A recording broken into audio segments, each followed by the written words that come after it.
to, by the way, I'm going to record this meeting just so that everybody has access to it. And I'm also going to be live streaming it as well, just for future posterity, and then it will be archived onto the YouTube channel.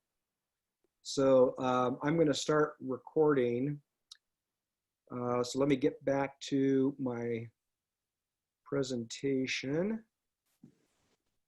I haven't had my hair and makeup done yet. You didn't tell me we were going to be. Sorry to surprise you on that, Dave. I think you'll be fine. Okay. I think you could be a little better. Yeah. I think so too. At least your construction is done. Mostly. It's quiet here today, and I did knock the dust off me, so it's okay. And then just continuing on with for the next year, we'll continue to make the request to the Washington State Senate Transportation Committee for the phase 2 and/or 3 activities. I believe we've discussed that with Senator King and with Brad Boswell. And as part of the effort, we will also be soliciting feedback from key legislators and agency administrators on the draft bill, what I kind of refer to as the invitation to submit legislation for the Bi-State Bridge Authority. We do plan on, Brad will be submitting that this next session as well. And then on the Oregon State Legislature, and this is where it's nice to have Dan speak to this. I'll just really quickly summarize, and then I'm going to let Dan talk to any other details. But we are planning to make a request of $5 million via an invitation from Senator Thompson, who sits on the Capital Committee, for phase 2 and phase 3 activities. And then also solicit feedback on the invitation or the alert to the state legislature that we do plan on submitting legislation for the 22 session. And so, Dan, I know that there's been some email exchanges just in the last couple of days, and if you can add any value to what you're hearing here in the teeing up for the 21 session.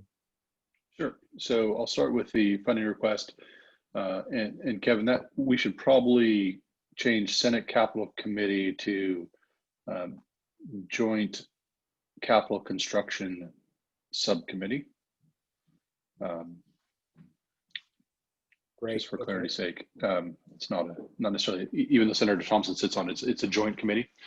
And this is really, this would be an effort to potentially secure dollars likely at the end of session, assuming that the state has some ability within their revenue streams, and a lot of that is dependent on how the economic forecasts come, to use some of those dollars for this project.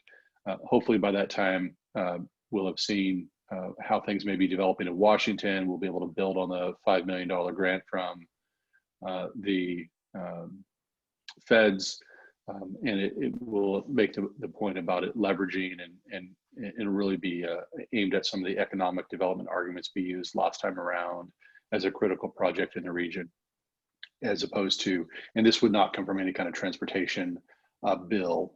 This would be likely lottery dollars or bond proceeds from lottery dollars or something along those lines. And so a lot of that is dependent on how the revenue forecasts come, and it's a sort of a slow process through the iteration of the session. There won't be a bill for this, for example. This would be just hoping for a line item in a end of session budget, and that we would be working for. That's it on and obviously there's some other material in the packet around that. We can talk about that if you'd like.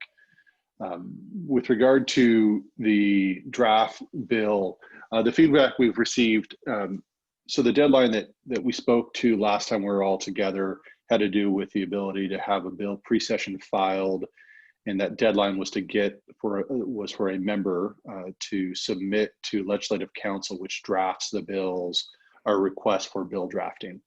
And so we received feedback from the Legislative Council this week that they are beginning to work on drafting that language, and provided some feedback. I think they would like to actually have a hook and not just a request. And so the language may come back as a request for, and in this case, they would like to name a legal Oregon entity. And so we're looking at, is this the Port of Hood River, is this a subset of the Oregon jurisdictions? I don't think they feel like at this point they have the bi-state working group is in a sort of a structural position for them to demand something of the bi-state working group. And so we'll be working with them to get the right language around the request that folks come back with a study on the governance issues and the structure for the authority. Great. And we'll probably, I mean, our hope is to see that in the next couple of weeks in terms of language, which would be great. What do you mean by a study? So the language that we had submitted, you'll recall, was essentially studying what is needed on a bi-state authority. It's essentially the need case and then the proposed structure for it. And I don't have the language exactly in front of me, but it was, and so so that's what the language is, essentially a report back to the legislature about what we need on a bi-state authority. We don't actually expect that the bill will need to pass. This is a way to have a conversation with the legislature around the need for a bi-state authority. Our plan is to come back in 2022 and with the authority bill, but to have a bill that requests what the recommendation should be is what the bill does. And if I could add, it would really be an opportunity just to answer any questions that legislators or the DOT might have, and they may recommend other adjustments or modifications or inquire about what's happening on the Washington side, and it's really just an opportunity to kind of open up discussion and familiarize and educate state officials on the effort. And Dan, you say that you're getting feedback that they want to know who they're negotiating with or who they're talking to, who actually is making these requests. Well, we can't really answer that question yet. Yeah, it's actually more of a lawyer's question, which is as she's trying to think about drafting law, having the object of the request needs to be someone they can actually ask something of. And so it's actually less about who's actually on the hook. It's more about if she's going to write language, there has to be an entity that the state would have jurisdiction, essentially at some level asking something of. And when the MOUs are completed and signed by the varying jurisdictions, would that suffice? It may. We would have to go back to Legislative Council on that around whether or not they would feel comfortable asking something of a bi-state group organization with MOUs. Okay. I don't want to be poo-pooing any of this, but when you mentioned lottery funds, that the $5 million might come out of lottery funds, that does not make me feel too comfortable, being that the city requested $1.7 million for stormwater issues that we're trying to remedy right now, that we had the money for, that was basically pulled back about 2 months ago because of COVID. So, when you say, well, it's probably going to come from lottery, I'm like, well, when is that going to be back up and running? So that, Is there other pots of money it could come from besides that? Yeah. So we've been pretty active monitoring what's going on with the water line as well. Lottery dollars are in fact back up or very close to where they were. And so we still have a few more forecasts. Clearly they took a tremendous dip for a good portion of time, which is why they pulled back the bonding decisions they had put at the end of the session. And I think it's still unclear about what that means for those projects and what that means for a new round of bonding. So I agree that at some level this is a tenuous funding source based on where the forecasts have been, which is why I think it's an iterative process to see if there's even an opportunity to seek the dollars.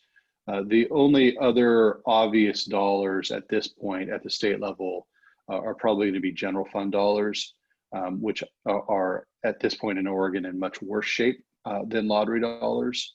We're looking at, a $2 billion hole based on the last forecast, and that may well expand if there isn't federal investment. So those are principally the two sources of funding that might be available for this request, which is, I think, one of the reasons that we're holding it lightly until we see whether an opportunity materializes on getting that in. The bottom line, it's going to be very, very difficult for that request to come through. But that doesn't mean we shouldn't try. Same could have been said about the Bill grant. Yeah. That is true. That is true. And I would almost, just looking here as far as the solicit feedback from key legislators, I would almost change that to really soliciting feedback on the quote unquote study bill. And I kind of use study bill in quotes because it's not really a study bill as much as it is just an opportunity to alert the legislature that we are coming back next year with more formal legislation and to solicit feedback from them. Yeah, I sort of see us, Kevin, as educating policymakers about the need for a bi-state authority is the work that we're doing there with that bill. Great. And yeah, necessary work. Absolutely. And then for the Port of Hood River, if we continue to apply for grants, they're depending on what the nature of the grants that we would be applying for, is there any requirement for a match, and does the Port Commission feel comfortable making a commitment to leverage any grant applications? Nothing is on the horizon, but just if necessary, more of a placeholder. And then since we've got the funds from Build and House Bill 2017, we'll continue to facilitate the work plan. And then I think the other big one down here for the bi-state working group, and kind of leads to one of the next steps, is advocating appropriate state and federal officials.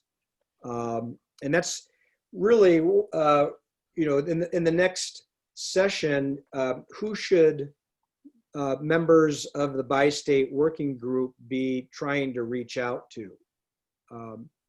I think your staff, myself, and others certainly can do that, but it's always going to be more effective if it's elected officials that are reaching out. And I think that we're going to review a couple of one-pagers that would be used kind of as drop-offs or handouts in Olympia and Salem.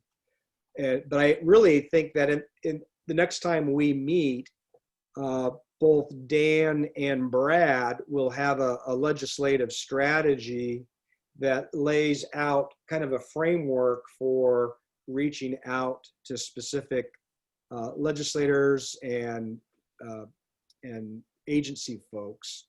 And so we'll come back to what that entails after we discuss the one-pagers.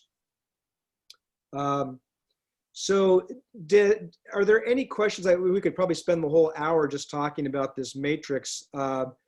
There's a little bit of a gap in the short session for the 22 session, and then in the 23 session, that's the next long one. And that's where it makes sense to ask for a larger, hoping that there's a transportation bill. There may or may not be a transportation bill, but that would be where you would really ask for a large construction grant, and a part of that would include pre-construction. You know, and it's one of those where you ask for 35 and maybe you only end up with 5. And then that's where you come back on the 25 session to complete that those construction requests. But you know, it's a little, certainly once we get past the 21 session, this is all very, I guess, tenuous and somewhat speculative, because we just don't know what the lay of the land is out there. And I did forget to mention that that 22 session, which it would be a short session, is when the legislation that that Steve Siegel is developing and will be working with you next year. That's when that would be submitted, would be in the 22 session.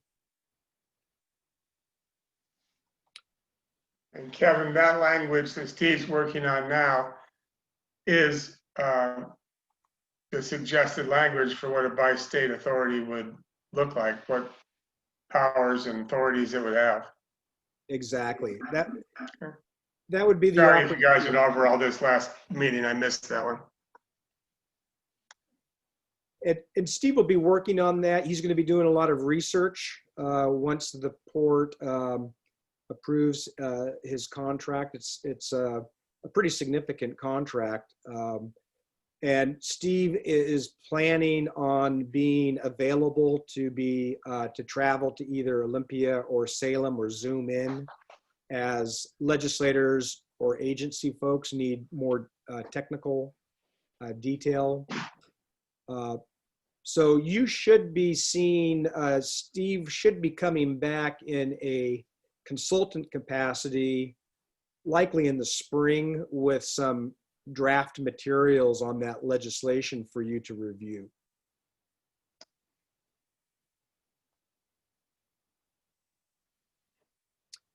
Are there any questions on this very draft legislative goal matrix?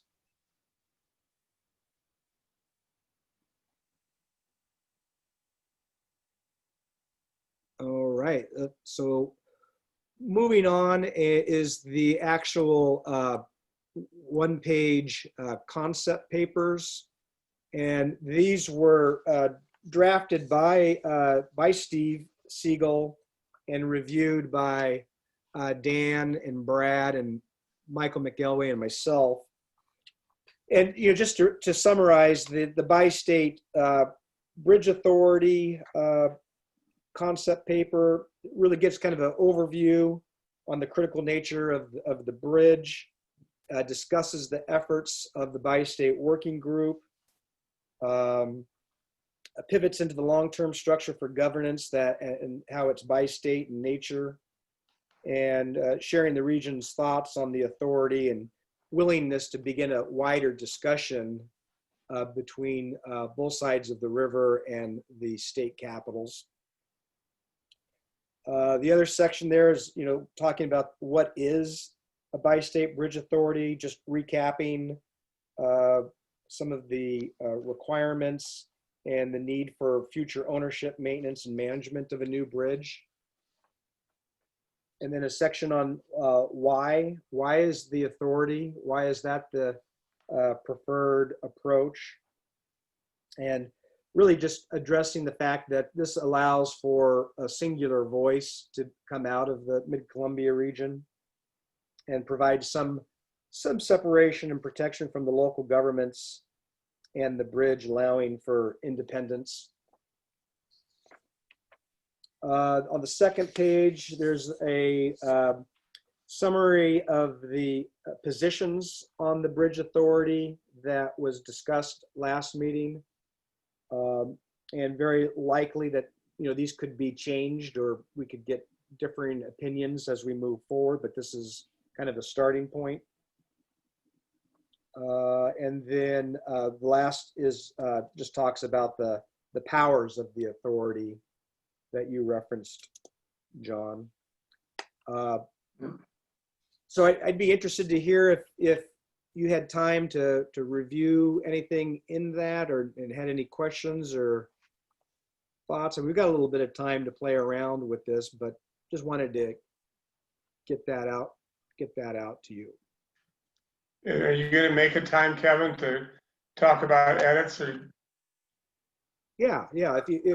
If you'd like, I think this is fine if you've had time. I know you've had a lot of other things going on, so if there isn't enough time to review it, we could always come back in a couple of weeks and give you more time. well, maybe let me jump in, because this is an idea I've kind of floated a couple times and have not have. I'm trying to get it conceptualized in my own brain, but in my view, we're doing all this to create economic development or economic vitality in our bi-state region. And that bridge, the cost of crossing that bridge is a friction on that vitality. You know, the cheaper we can make that crossing, the more vital our bi-state regional economy is going to be. And towards that end, I wonder if we could build into this agreement from the very beginning that the purpose of a bi-state bridge authority is to finance the bridge, pay off the bonds, and then go away, rather than become a perpetual taxing entity dragging, you know, money from the communities. So that's kind of the context I'm trying to get worked into this document. And on the paragraph that what is a bi-state bridge authority, I thought here would be the first place we could reference that the bi-state bridge authority's mission is to repay the bonds. That's what they're for. That's why we're creating it, so they can be able to commit with the authorities to bond writing companies that they'll pay them back. Then why a bi-state bridge authority? About at the very bottom, the last sentence, or the second to the last sentence, where it says allowing the authority to make independent decisions, we could add for the purpose of repaying construction bonds. And then on the very last, what powers would the bi-state bridge authority have? On the second sentence, it says they would own the replacement bridge. Maybe there we could say that they own the debt for that bridge. Again, when the debt's paid off, they don't own anything anymore. I guess my question would be, is who would own it, and where would the money come from for maintenance and for, you know, running potentially a tolling structure if we needed that for maintenance? I guess those are questions I have if we went that route. Yeah, and my hope would be that at that point, a DOT would take it. You know, it's paid up infrastructure. It's got a logic for the economic, there's an economic argument that could be made. The Dalles has a free bridge, why don't we? I think that's an argument that could be made at state levels. Yeah, if we could get them to take it, that'd be fantastic. That'd be fantastic. They just seem to be giving stuff away though now. They don't want to maintain it. But this is 35 years from now, 40 years from now. These bonds are going to go on a long time. But mostly, you know, once you create a cash stream, getting the government to let go of it is really, really hard. And maybe we can build it into the bones, better chance.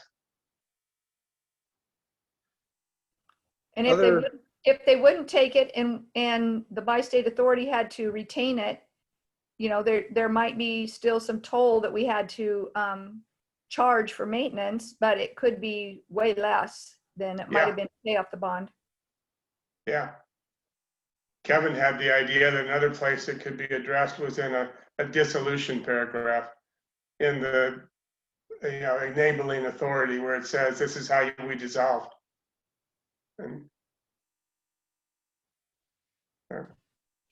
And I like the sound of that, John. I mean, there's a lot to be to like about that. But when we're looking at a forecast of who might own this bridge and then who might be responsible for it, and and who might be responsible for replacing it next time, if you can imagine that far into the future. As a merely a intellectual exercise, you might think that the bi-state authority might continue to own the bridge. When the debt is paid off, the tolls could decrease, but there still could be tolls, and those could go into a capital fund that would increase to the point where when the new bridge gets replaced, however many years into the future that is, we have that nest egg that we need in order to do that, and we wouldn't have to borrow so much money. Yeah, certainly. Yeah. It's really hard talking about what's going to happen 35 years from now. But trying to create the least cost passage, that's pretty clear to me. That's a good thing to do. And as much as we can do to accomplish that, the better.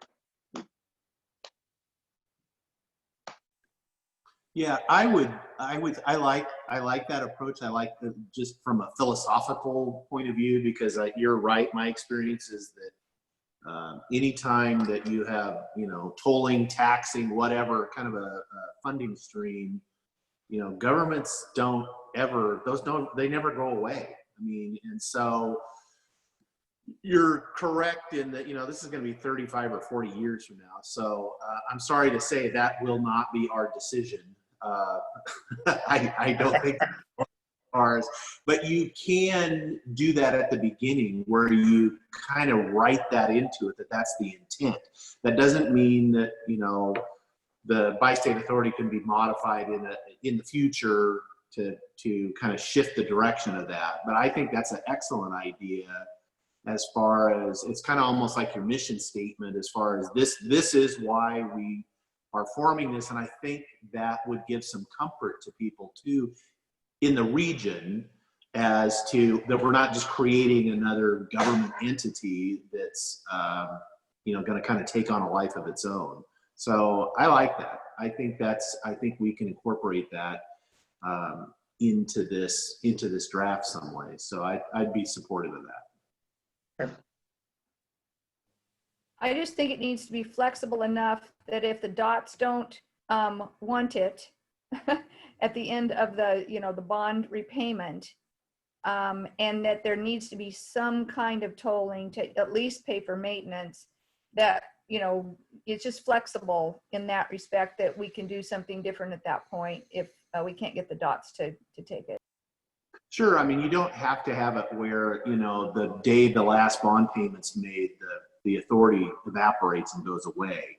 It would be more of the goal of it going away with, who knows, 40 years from now, we're all going to be using hovercrafts and we won't even need that bridge anymore. So, yeah, I'm kidding, but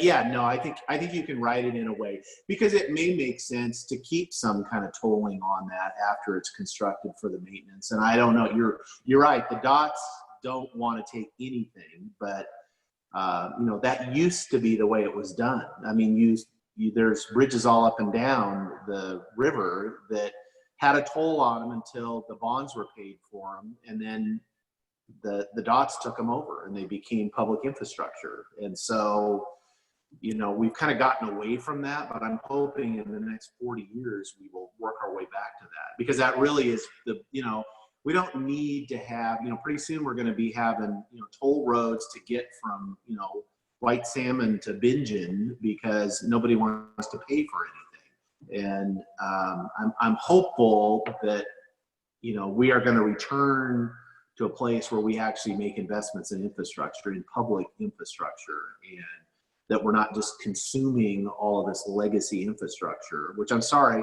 the bridge is a legacy infrastructure. That thing, it's been there for a while. And so it is time for us to make an investment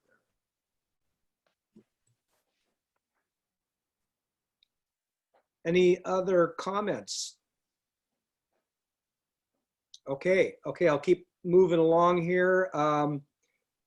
The second one pager is the handout for the $5 million request. This is primarily, let's see. Yeah, this is primarily written from an Oregon perspective, but could be just as easily modified to for a Washington State request as well. And it kind of shows the prior funding, the bi-state nature, and what that additional money would go towards. Again, this is just a small piece of the pie. There's a lot, the whole effort's a $15 to $30 million effort to get to the point to where we could actually go out for construction grants and construction bonds. But any short of me reading this to you, are there any comments about this concept paper? I just noticed a math thing at the first sentence on phase 2 project development. You got 16.5 million, but the numbers at the bottom only add up to 16.25. Gotcha. We're missing $250,000. I thought you'd make that up, Kev, actually. I thought that was his E, just sort of built into that, overhead. Good catch.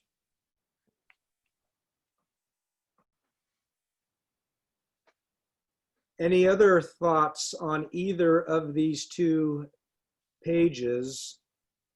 If not, we'll take another stab at it and bring that back to you. I guess Dan, hearing the comments on this, what are your thoughts about the legislative strategy? Can you maybe give a little preview of what that might look like?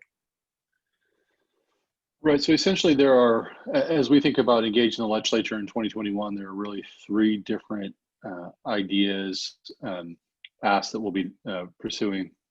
One is assuming budgets allow and there's an openness to make these kinds of investments, we would be pursuing the $5 million request. And then there's this profile around the bill with regard to the bi-state authority that we don't anticipate passing necessarily, but by way of having a conversation with the relevant committees. And then finally is building momentum for a transportation package in Oregon, and this project being a poster child as to why we would need one in Oregon. And so the legislative strategy that we'll end up employing will try and promote all 3 of those simultaneously. So we will be meeting with different relevant members of the legislature, from the Transportation Committee to the Ways and Means Committee. And then we'll also be working with different stakeholders that have been historically pretty critical in advancing a transportation bill, making sure that they're aware of the project, whether that's everyone from the Trucking Association to AAA to environmental organizations, smart growth organizations that get engaged in some of the transportation. So just essentially beginning to socialize the project with a broader set of stakeholders, for when they are asked, why would we need a transportation bill now, our project will on the tip of their tongue. And so at some level, that work builds upon itself. It's an iterative strategy where you pursue the $5 million now if you have the opportunity, but you're building continued affinity for the project that was started in the first round when we secured the first $5 million. You're profiling that there would be another discussion in the next session, again, meeting with the different committees that will have relevance on the issue. But with the long-term goal is for the passage of a transportation package in either 2023 or 2025 that would include the project. It's iterative in the sense that we know who the committees were last time. We won't know who the new committees are really until probably late December, early January. And so there will be a new round of meetings that we'll have with different legislators as they move into positions of authority in transportation. Right now, there's a joint transportation committee. We would expect that would continue. But in the past, it's typically been 2 separate committees, one in the Senate, one in the House. I'm not hearing that there will be a change, but it's those types of changes that then will pivot with who we need to support. And at the right moments, as was mentioned earlier, elected officials will be some of the most effective voices for the project in the different settings to talk about the importance of the bridge. We've done tours in the past of the bridge. I think when we are in the business of doing tours and putting groups together again, we'll probably deploy that strategy as well. There's nothing like actually walking the bridge or driving it to see just how important it is to replace it. So Great. Thank you. Any questions for Dan or comments on the legislative discussion? I would just have a question. Do you think, I mean, is there going to be value for kind of cross river talk as far as from, for us folks on the Washington side to be, engaged with the Oregon legislators and vice versa? I mean, we've kind of done that, but it's sort of unique in the gorge here where we kind of work back and forth across. And I don't know if that's helpful or not. We've found it to be helpful as far as with the Washington legislature, because it shows that, we have support on both sides on, lots of different issues, housing or transportation or anything. But I'm curious, some legislators don't like it, where it's like, why am I talking to you?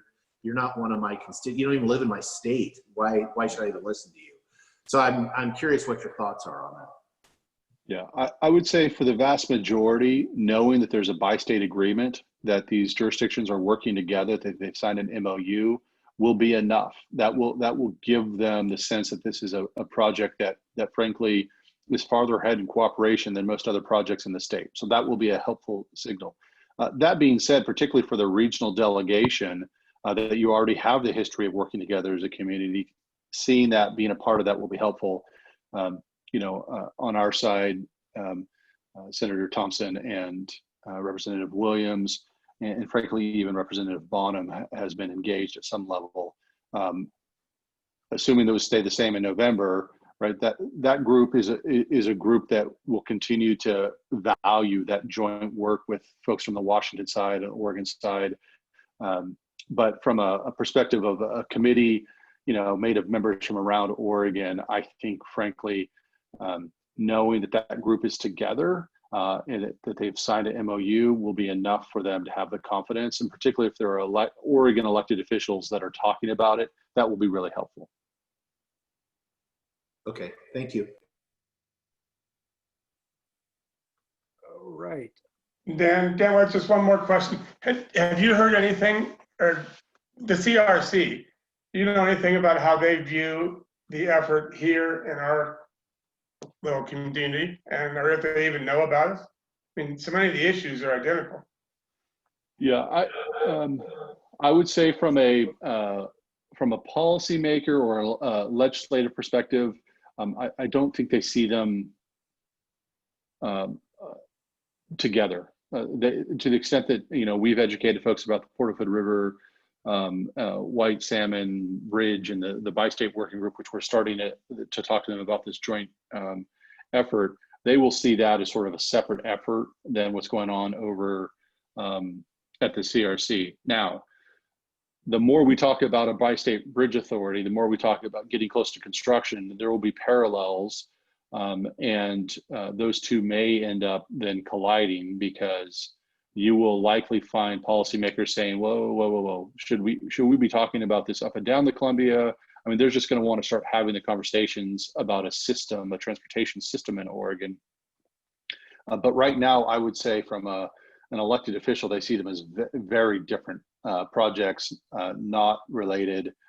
They share a river in common, but not much else from their perspective. I would say the folks in ODOT and Region 1, they're going to understand some of the similarities, whether it's tolling discussions, whether it's bi-state bridge authority discussions. They're going to see parallels. They understand those parallels. I haven't gotten the sense that somehow they believe that they are tied together from a eventuality perspective. But I think they are probably more cognizant that they raise the same issues that will need to be dealt with, more so than the elected officials. Thanks. Great. Thank you, Dan. Appreciate that. You're more than welcome to stick around, but I understand you've got a pretty busy schedule as well. I was obviously happy to be on here, and thanks for having me. Let me know if there are further questions, but I will take my leave. Okay. Thank you, Dan. Bye-bye. All right. Just the other next item is the MOU status, and I guess congratulations of some nature are in order to the city of Hood River, since they're first to have passed the MOU. That was done. When was that? Was that done Tuesday or Monday? Was that Monday or Tuesday, Kate? Tuesday, because it was a holiday on Monday, so we met on Tuesday. So it was great. We had some discussion. I think there was more discussion just between one counselor, Tim Cunahan, about the P3 portion of it. But it was a good discussion, and I kind of explained what everything was about. And Rachel explained also and said our legal counsel had looked at it and unanimously passed the MOU. So it's we're on our way for the city. So the next week is going to be a big one for the balance of us. I believe Hood River County has it on the agenda for Monday, the 19th. Tuesday, the 20th is Klickitat County, Bingen, and the Port of Hood River. And then Wednesday, the 21st is the city of White Salmon. So theoretically, those could all be approved by way before the end of October, which I think is pretty aggressive and impressive. So we'll see what topics come out. I will do my best to log in to those meetings just so I can be in the cheap seats and available if anybody needs me to answer any questions. But I think the fact that that the working group is pretty well versed on the ins and outs. I haven't had anybody say you got to be there, Kevin. So that in some ways that's probably a good thing too. Any other thoughts about the MOU process in your jurisdiction or your agency? All right. With that, let's see here. I'm going to try to get back to my presentation. I lost it. So let's see here. I've got so many things opened up on my screen. There we go.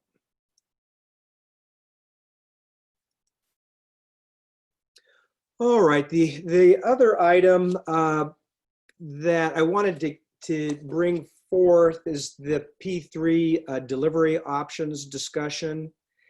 And one of the things, I started work January 1 of 2018, and before I even knew what was going on, we had a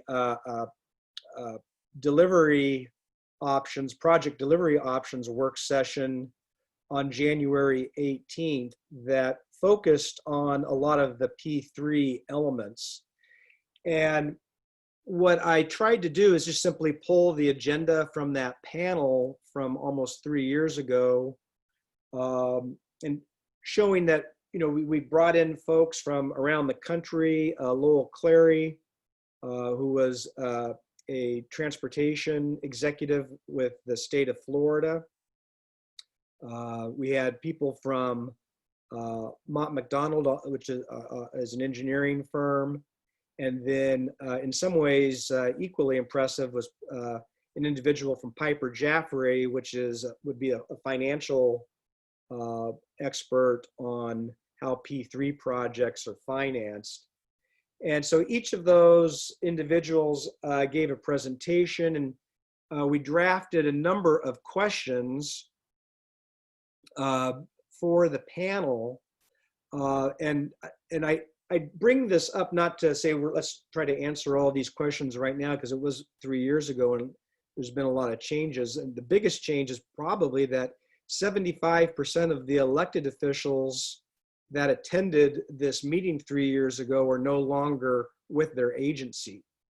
And so I guess the question that I have is something like this, and I think in the day of Zoom and with everybody using video conferencing tools, I think the cost of it would be pretty minimal, especially if we had people from around the country that could Zoom in versus having to travel in. I'd be just interested in getting some feedback from the working group about, pulling a panel like this and seeing if that's of any interest at this point.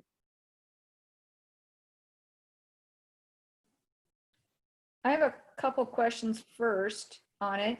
So from this meeting, are there recordings of the answers or minutes that give the answers that they gave at this meeting? Yeah, I'm gonna, there were presentations. I know the presentations are available. I need to find out. I'm sure that there's some type of recordings, but I don't know. I'll have to take a look at that, Kate.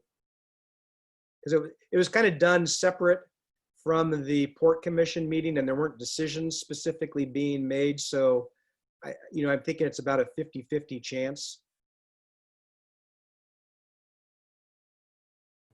So I think this, having some experts like these, after looking at the minutes or the recordings first, to reading these questions maybe, or add questions. And I think that's just step one. Then after we have that, then we would actually invite people that can do the P3 to an informal discussion to ask them questions. And I don't know what those questions would be yet, because we would have to go through this first. So this would be step one, then we'd have step two.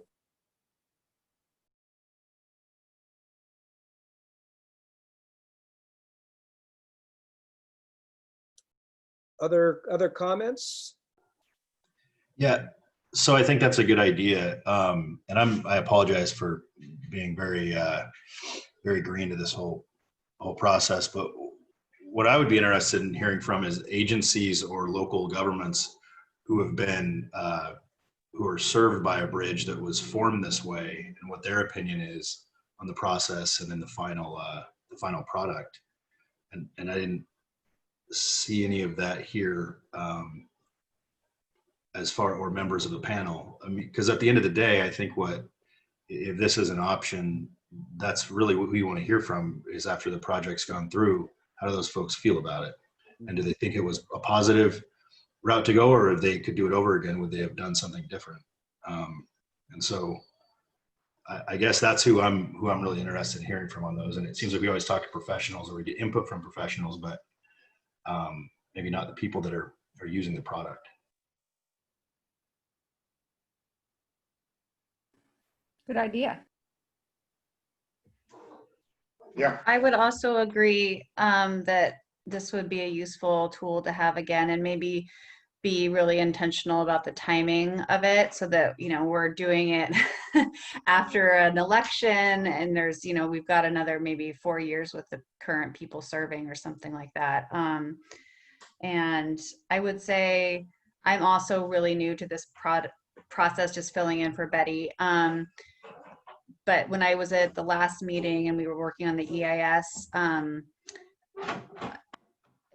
it was new to me to realize that the users are, I think it was like 60% Washingtonians, and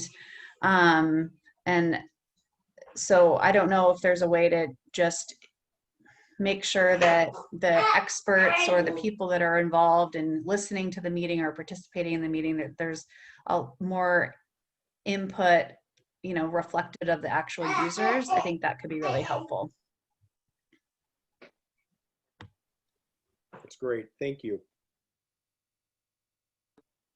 One other thing that I just want to make sure, if we're going to be starting to talk to experts, and we're going to be, I think what Bob said is a really good point. And if we're going to be asking some of these questions, you know, we do have a local resident expert, and I think that maybe working with Mike Fox is probably something that we might want to consider to help ask the right questions, so that we get the right information back. Thank you, Christy. And I have been in touch with Mike. We talked last week for about, I don't know, almost a half hour or so. Just gave him an update on the project, and I think this would be a perfect opportunity to bring him into the discussion. For the rest of the group, Mike Fox was a project manager with Bechtel Corporation, doing billion-dollar projects. And so he retired back to the Mid-Columbia region and is an available resource. So, and he's very interested in the project and willing to provide his input as needed.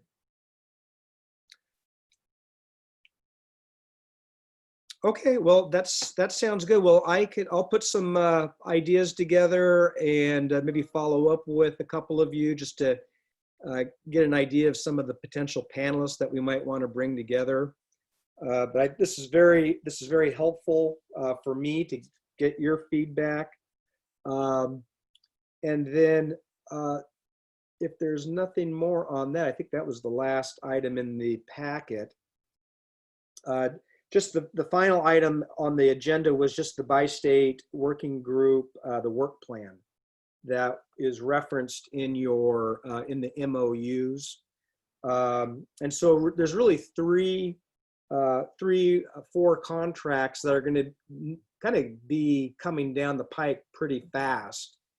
And kind of want to get some feedback from you as far as the detail and the working group's involvement in evaluating these contracts, keeping in mind at this point, the Port of Hood River will ultimately be the agency signing the contracts. But the first one is the Siegel Phase 2 governance contract. That's a contract that I think should get reviewed and approved hopefully by the end of the year so that he can begin his work developing the legislation. The second one is the developing the RFP for the design team contract, the 15% design. I have been in touch with Gordy on the Klickitat County side, and we had a nice 15-minute conversation reviewing that document, but we do really need to have a firm on board that can actually pull all of that information together, have it hit the street and facilitate the interviews and the scoring. Klickitat County, the port, and others will certainly be part of the review team and will be evaluating and scoring those proposals, but we do need a firm that can actually put that whole package together. Third one is, oh yeah.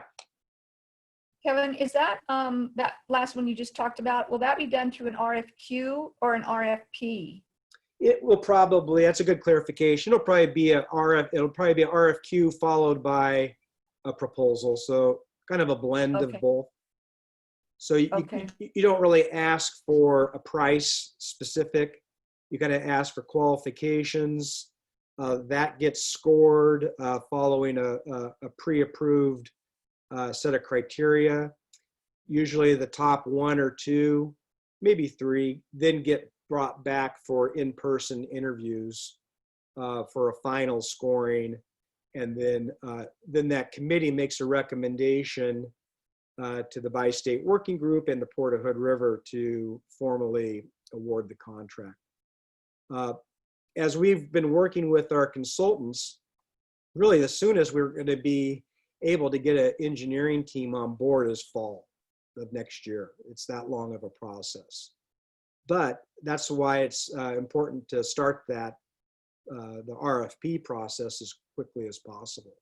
So that's a contract that will be coming down the pike.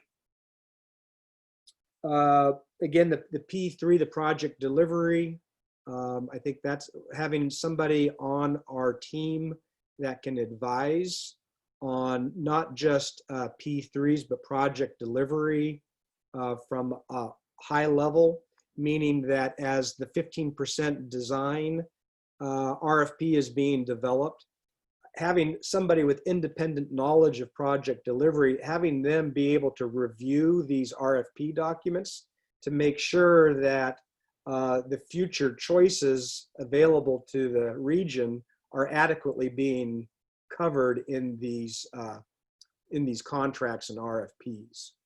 It's a relatively small one, more of an advisement type of a contract. Lowell Clary had a similar contract with the Port of Hood River. And then we picked up Steve Siegel, and he's just been great. But I think Lowell Clary and his background on the P3 and project delivery for the state of Florida would be great. Just kind of referencing what Bob was mentioning about having people that have actually done these things. Lowell Clary's done a lot of them, albeit in Florida. The other contract would be a geotechnical amendment with WSP to go out and get geotechnical borings and produce a data report on the site location of the piers, and having that data report actually be an exhibit to the engineering RFP. So that kind of democratizes some data.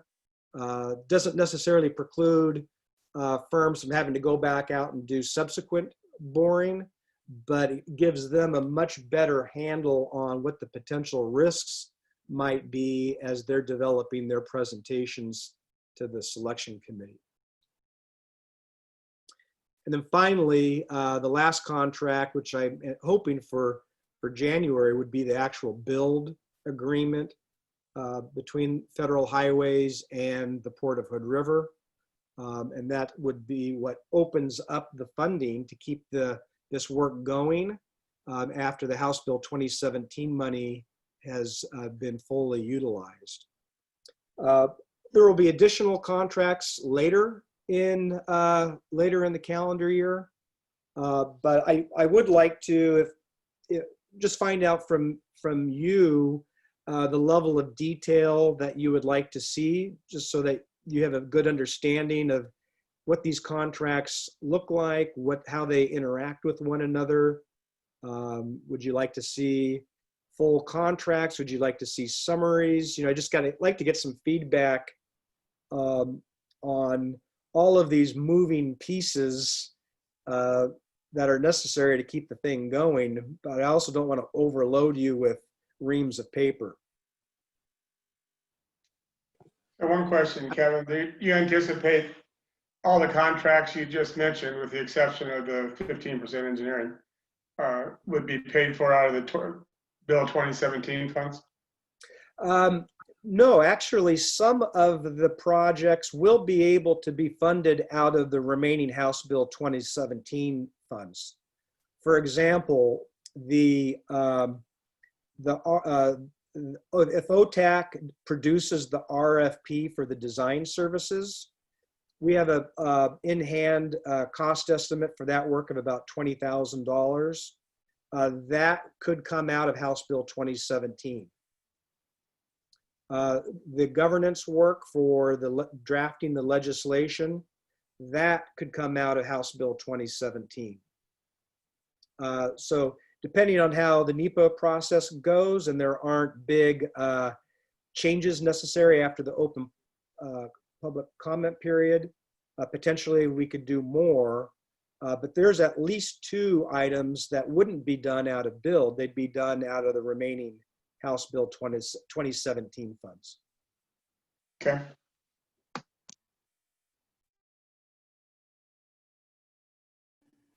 Since most of the contracts would be electronic, I would assume you'd have them in an electronic form. I kind of like to see the contracts. I don't go through them with a fine-tooth comb unless I feel there's a reason to, but I'd still like to see them if it's electronic, because it's pretty easy to send them. But I guess personally, I'd like to just have, a few sentences, a paragraph or 2 about what they're about, kind of in the general points. it's just much easier, but if you could attach those full contracts, that'd be appreciated by me. Yeah, I would say I would take the same approach. We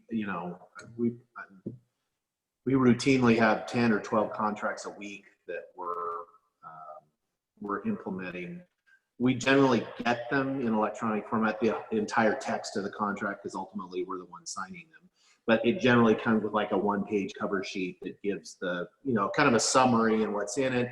And then if it's something in particular, maybe I know something about, I might actually go and dig through the contract and look at it. But so I would like to get them all, but the summary sheet would probably be adequate. But I would like the backup documentation too. That sounds exactly right for me too, Kevin. Great. And I can also kind of put in maybe a timeline as to when you can anticipate these contracts coming down the pike over the next 12 to 18 months. Okay, excellent. So thank you for that. And then just wanted to talk about the next meeting. On the calendar or on the agenda, I kind of just put a placeholder of Friday, November 13th. Kind of made sense to maybe try to avoid the early November. But any thoughts? Does that November 13th work for you? Works for me. What time? 1 o'clock. I think we did it, had been doing it in the morning, but I think for the McBrides, it was a little, we didn't have the proxy vote, the additional proxy vote during the conversations in the morning. McBrides were watching their grandson, right? Granddaughter. That particular weekend, we won't have her, so morning would work if it works better for other people.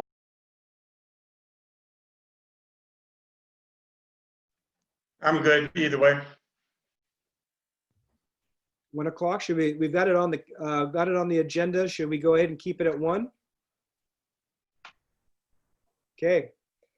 All right. Let's see. How do we do? Okay, 2:13. Okay, so depending on how you read the agenda, we're either 13 minutes past the witching hour or 3 minutes past the witching hour. So good job, everybody. Thank you. Really appreciate all your advice and feedback. And I will generate a link, hopefully without a password, and then I'll send that out to everybody so you can review this conversation, and I'll be sending you additional information in about a couple of weeks. So thank you, everybody. Appreciate the help. Thank you, Kevin. Thank you. Have a good weekend. Bye-bye.